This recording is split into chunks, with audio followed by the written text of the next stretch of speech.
Hi, we're 16 Cities. I'm Josiah, I'm lead singer and keyboard player. I'm Josh, I'm rhythm guitar. I'm Dustin, I play lead guitar and sing. I'm Chad and I play drums. I'm Joel and I play the bass. When we were thinking about a name for our band, we came across a verse in the Old Testament that talked about this ancient tribe of Israel called the tribe of Issachar. And they were the men who understood the times and the seasons for their generation. And we always wanted to be a relevant band, writing songs that deal with the issues people are facing every day. So we actually were going through the Bible, found a verse that said that the inheritance of the tribe of Issachar were 16 cities. So we'll try to sing along.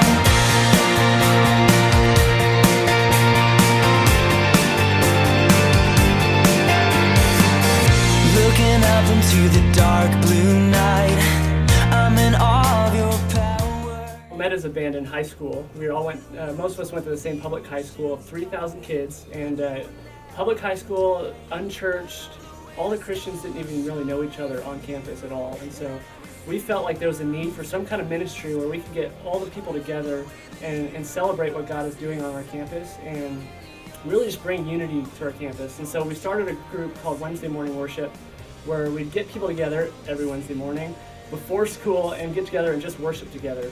And so we started doing that every week for 3 years, and we'd have most weeks we'd have about 100 kids coming to come and just worship God. And we saw just a radical transformation on our campus where there was disunity and people not connected together. All of a sudden there was a passion for Christ on our campus and just an excitement to go reach out to our school. And so we did that, like I said, for 3 years. And when we graduated, we really felt God had put just a passion in our hearts for music and to reach out to young people. And so we decided that the best way to continue doing that was to start a band and to go out and travel the country and spread, just the vision that He's given to us. The way the stars shine for you and every single. We've always wanted to be the kind of band that was relevant, that wrote songs and did ministry that spoke into the things people are dealing with every single day. And our mission statement is to be a relevant voice to our generation, pointing them to a real God. And how that plays out, we still don't really know. It's a daily journey of trusting God. But we know that as long as we serve people and love others and trust that God has a plan for our band and our ministry, and that we just go out there and do His will, we know that He's got great things in store.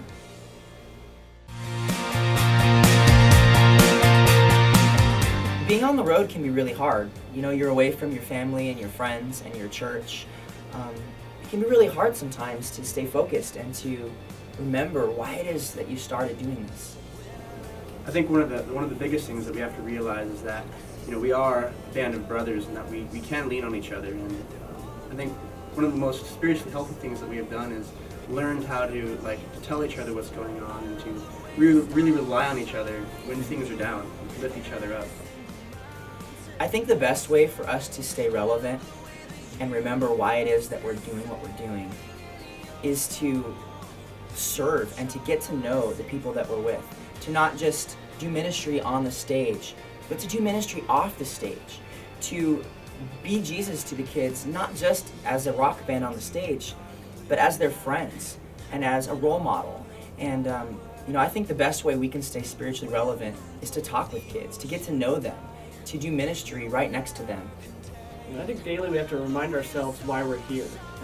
It's all about bringing yourself back into perspective of, I'm here because God's called me to be here, and I'm here to serve people, and I'm here to show God's love to people. And I think we can keep ourselves accountable that way, and we can see in the kids' eyes whether or not we're doing that. It's a daily prayer for us to say, God, if this ever becomes about anything but you, just knock us down, remove us, because it's got to constantly be about Him. It's got to be about bringing glory to God and connecting people with their Maker. It's never been about a band or about a song or about music. It's about Jesus Christ. And I think that's our prayer every day is, God, if it ever becomes about us, knock us off our pedestal, because it's all about you. I love the way the stars shine for you and every single mountain bows down. I love the way the universe is. So our band, travels all over the country all the time, and we're often lost somewhere in the middle of the mountains. And we have this GPS that leads us. It guides us everywhere we go. And we download different voices for it, all the time. And Josh the other day downloaded this voice. It's a Yeti. And, normally you'll have this cool voice being like, right turn ahead, something like that. But this just growls at you. And maybe, Joel, could you give us a little Yeti voice? Yeah, just like that. That means turn left. Uh-huh. So we've been learning how to speak Yeti. In fact, we've even been asking fans if, they could find or make us a little Yeti doll that we could put in our, But there's nothing better than driving on the road and all of a sudden you hear, blah, blah, blah. Yeah. It's great. And then you know to turn left. Or right. Or right. Or turn around because you missed the last instruction.